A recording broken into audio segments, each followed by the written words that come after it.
tulisan natin to para hindi mahirap itusok sa lupa. Oh, mahinang klase yung wood natin.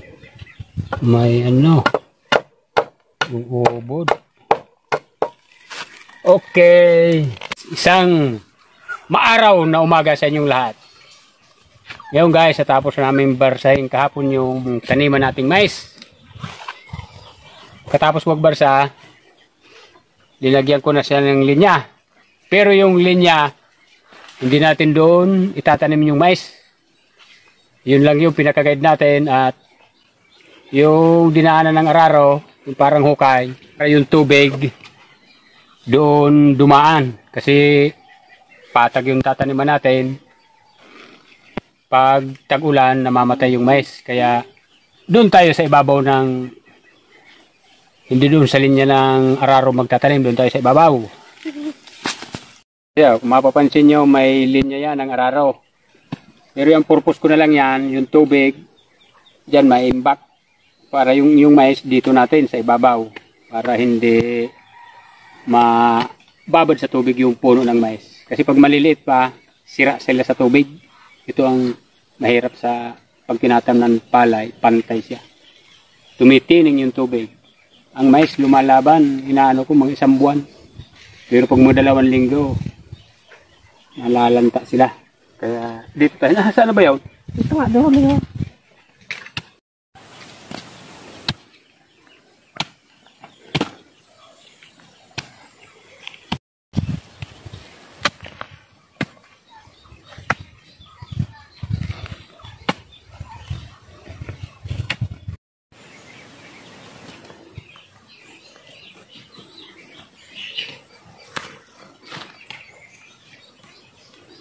Ito naman, di ba?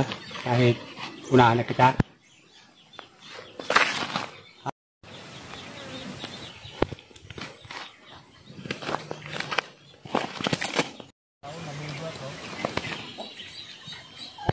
Maliligo ako. Guys, 12 o'clock na. Tumigil muna ako sa pagtanim para magluto. Ngayon nagasaing pa lang ako.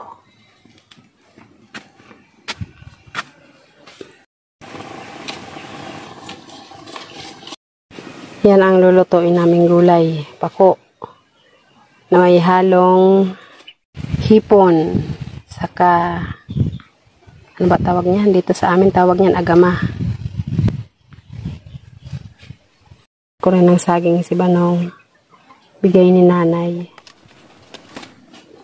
Habang nagkasaing ako, puntahan muna natin si Banong. Tingnan natin. 12 na, hindi pa natigil.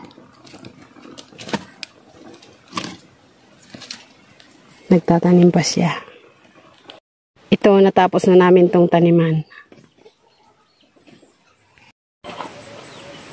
Ang gabi ni Banong, oh, malapit ng anihin. Pag lumipis na yung dahon, pag halimbawa mga 1 o 2 dahon na lang natira, yun, aanihin na yan.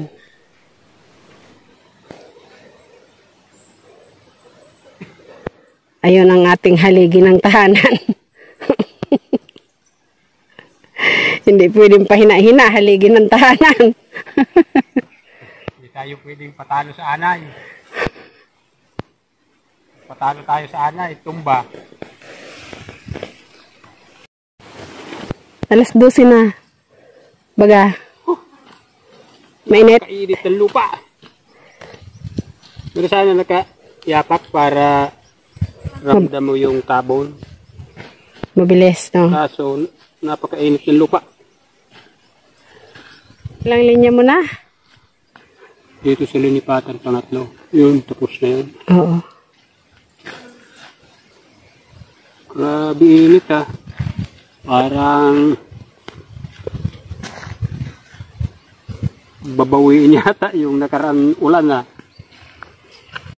Dito sa mainyo, uupuan natin. Tapang ng araw ah. Di ba, yung nyug na yan, tinanim yan dito. Eh, tinanim yan nung pagdating pa lang natin. 3 taon yata, mga 3 taon na yata to. Yung iba, sabi pag kinalabaw malalaki. Yun doon, kinalabaw lumiit. Kukulit kasi yung dalawa kong binatilyo. Minsan hindi ko nakakapunta dito noon. Sila ang papupuntahin ko.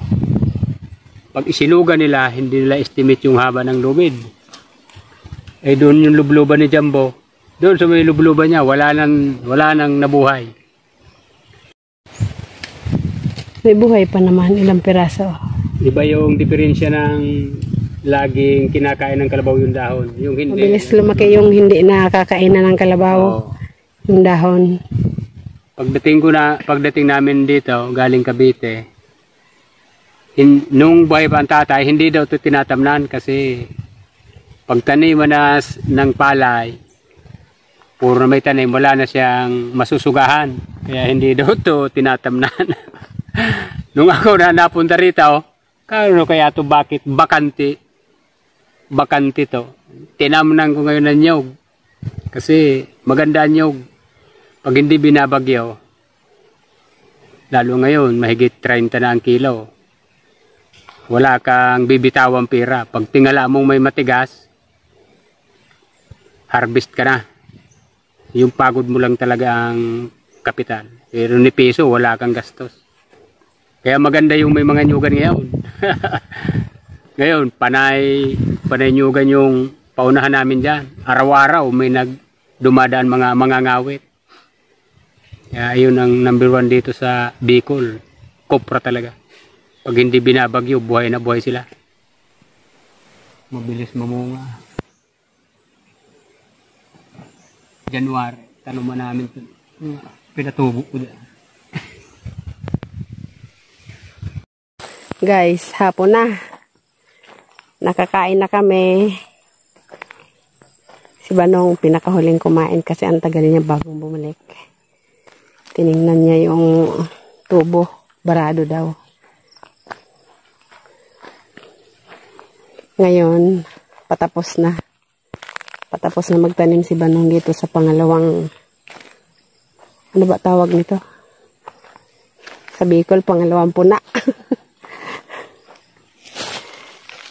Ayan, punta natin siya. Meron kaming bagong alaga. Ayan. Si Elijah.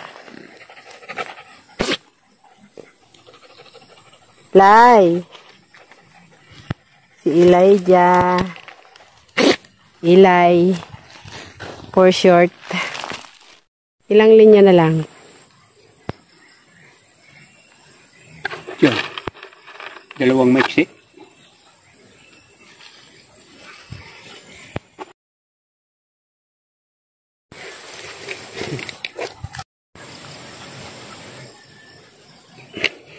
Sagasaan yun doon. Pagkaibigan na sila ni Poche. Mukhang hindi natin matapos kabila pa. May kaunti pa doon.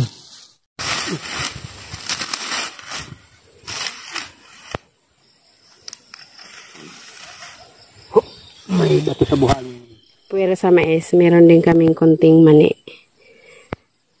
Pangbinhi lang sa susunod na taniman.